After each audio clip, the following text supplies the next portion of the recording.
Good evening. I'm Chris Matthews in Washington with new polls showing his Democratic rivals well positioned to make him a one-term president. President Trump is wrapping up the third summer of his presidency by lashing out in all directions as he watches one of his biggest priorities, the border wall, at a standstill, and the economy perhaps unable to sustain its extraordinary pace.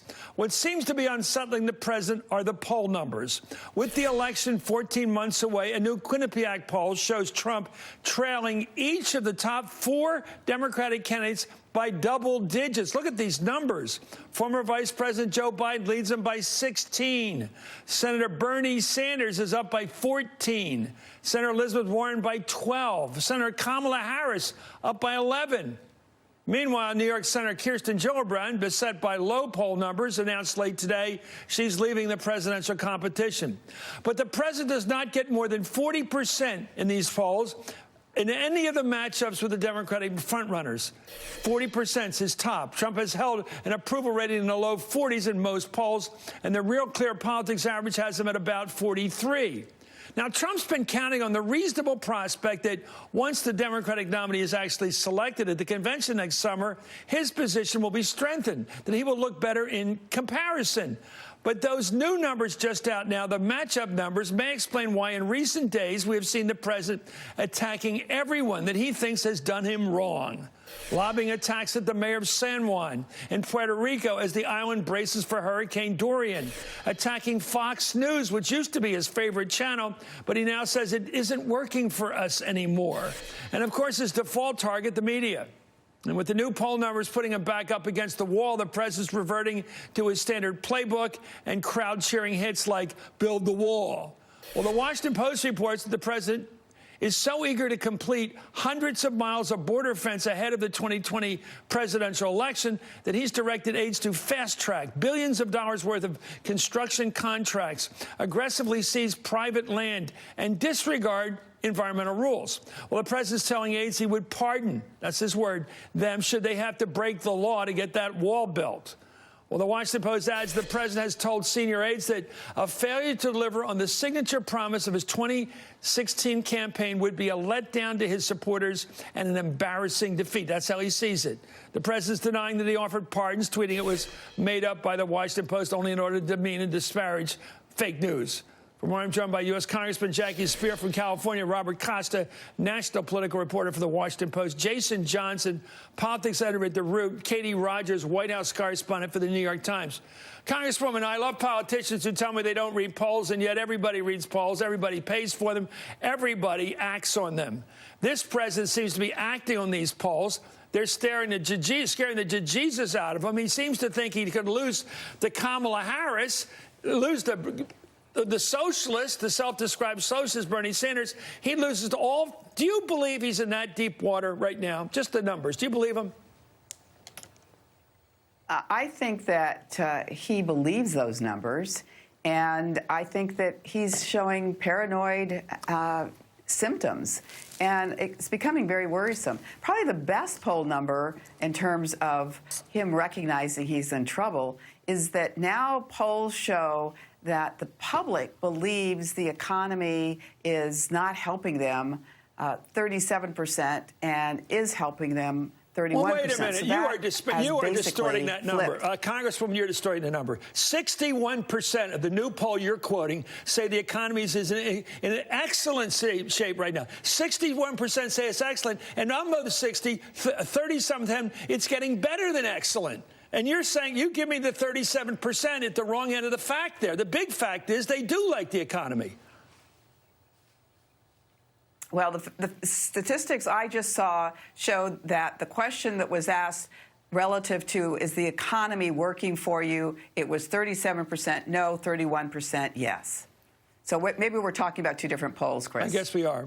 Well, the latest poll we got was a 61%, and my question is, will you think that Trump's in trouble because people think the economy's not working for them? Is that right? No, I think he's in trouble because of his actions. I think the deeper he goes, now that he's actually said that Fox News isn't working for him, I mean, that is probably the most real comment he's made. And it shows that he's lashing out at everything, even his beloved Fox News. So I think it's more his behavior than it is anything else. Robert, you're a student of this guy. What do you think? Do you think these numbers are real to him? The matchup numbers, the numbers that show him losing to Bernie, Warren, Kamala Harris, Joe Biden, big time, all of them. They take seriously inside of the White House that they face a possible threat from a strong Democratic nominee in 2020. And so they're looking at things like executive action on the border wall to try to get that base activated on the Republican side, knowing that they face a real tough outcome in Congress this fall. Speaker Pelosi may not bring the USMCA to a vote. They may not get anything they want. The NAFTA substitute. But why doesn't he blame it on the Democrats, Katie? They don't want to help on the wall. They don't want to help them on detention centers. They don't want to help on any of this stuff. I mean, I think the media might be an easier foil for him right now. I mean, it's just what he's always relied on. We're not giving him favorable coverage on his border wall, on all of the wins in the economy. I think he's lashing out because he really feels inside the White House the spin is. Do you think he gets a good press? Do I think he gets good press? Good press. No, would you say a good press? I think he would say he does not get good press. I think he often gets fair press. I think he gets aggressive press, but he hits right back, and I think that invites more scrutiny on him. What do you think, Jason? Because he's obviously an unhappy man right now, and he's unhappy because I think the polls are roughly accurate. They generally are. Mm-hmm. The size of these polls, the one we had yesterday, was 17,500 people being surveyed. These are strong evidences of a problem. Look, the political science and he pays attention to that number because that's huge when you've got that many people that you're actually polling. But here's what's dangerous. The real campaign season doesn't start until after Labor Day. So if you're doing this bad in the polls already, it's one thing when you're losing to sort of the generic Democrat. But at this point, Joe Biden's at 100% name recognition. So is Bernie Sanders. If you can lose to Elizabeth Warren and Kamala Harris this early on, when there's still people who don't know them, that is a very bad sign. Should he be worried? No. We've still got a long time to go. But should he be concerned about how his presidency is being viewed going into the holiday season? Yes, he should. You're a hard man to read, Jason. Who do you think is going to win the election next year? I have no idea who's going to win the election. I think you're laughing in a way that it's some sort of ironic brilliance there. Anyway, President Trump's reelection campaign is using division as a vote gatherer, as always.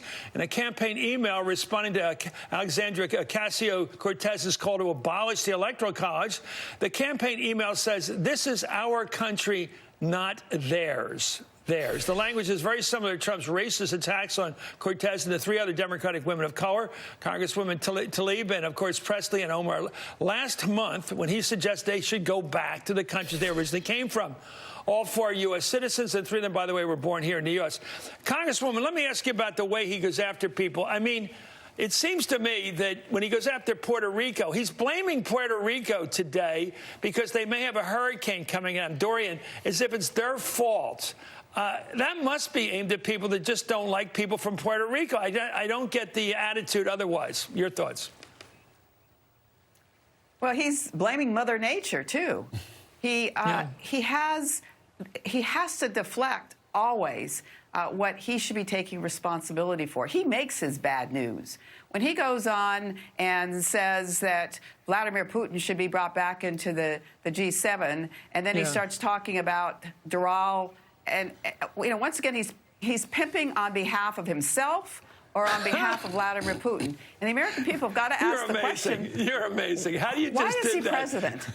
You just said he's pimping on behalf of Doral, and he's pimping on behalf of Vladimir Putin. I'm sorry, it's just such regular American English you're using there, but I haven't heard anybody say that. I mean, I'm just amazed by this.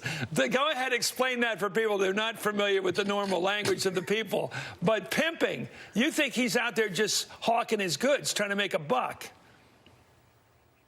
Well, of course he is. He's talking about his country club. Now, I think he knows that the G7 isn't going to come to his country club, but he's promoting it to the American public, and he's trying to garner more money for himself. I mean, that is the one thing you can't do. That's the conflict of interest that he engages in on a regular basis. Members of Congress can't solicit people to come to their law firm while they're a member of Congress. We can't even have a second job. But he has his real estate developments, and he is constantly promoting them. What do you think about him? Every time he goes to Mar-a-Lago, it's $3 million of taxpayer funds.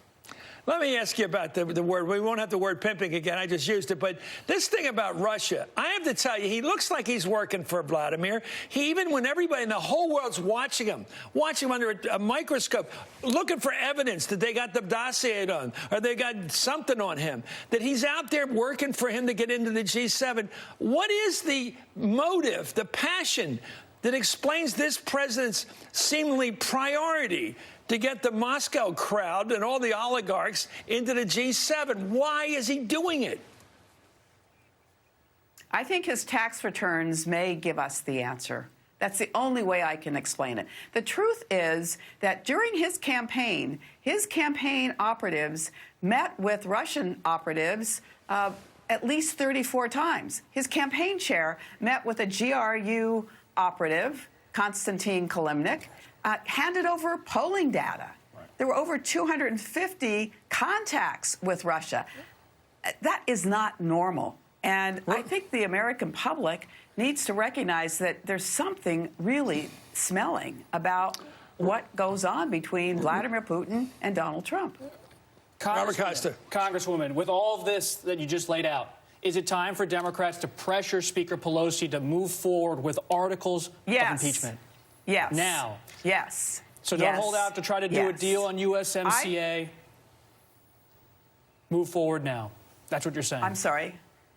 Move forward now. Absolutely. No, I think the American people need to have it fully flushed out before the Judiciary Committee. But you look at Volume 1 that talks about the interrelationship of the Russian operatives and the Trump campaign specifically. And then you look at Volume 2, where there were 10 instances where Bob Mueller found there had been obstruction of justice, but for the fact that the Justice Department had this guideline that you can't have a seated president be indicted. I mean, those are impeachable offenses, and it's incumbent on us to take action. Congresswoman, I think Robert's into something there with the questioning. I thought impeachment was dead. I just thought the clock has ran out, and now I get the sense it's maybe coming back alive. Do you think there will be a resolution by the House of Representatives to begin impeachment hearings this fall? Will there be a resolution by the House? I think that there will be an inquiry that will be started by the committee.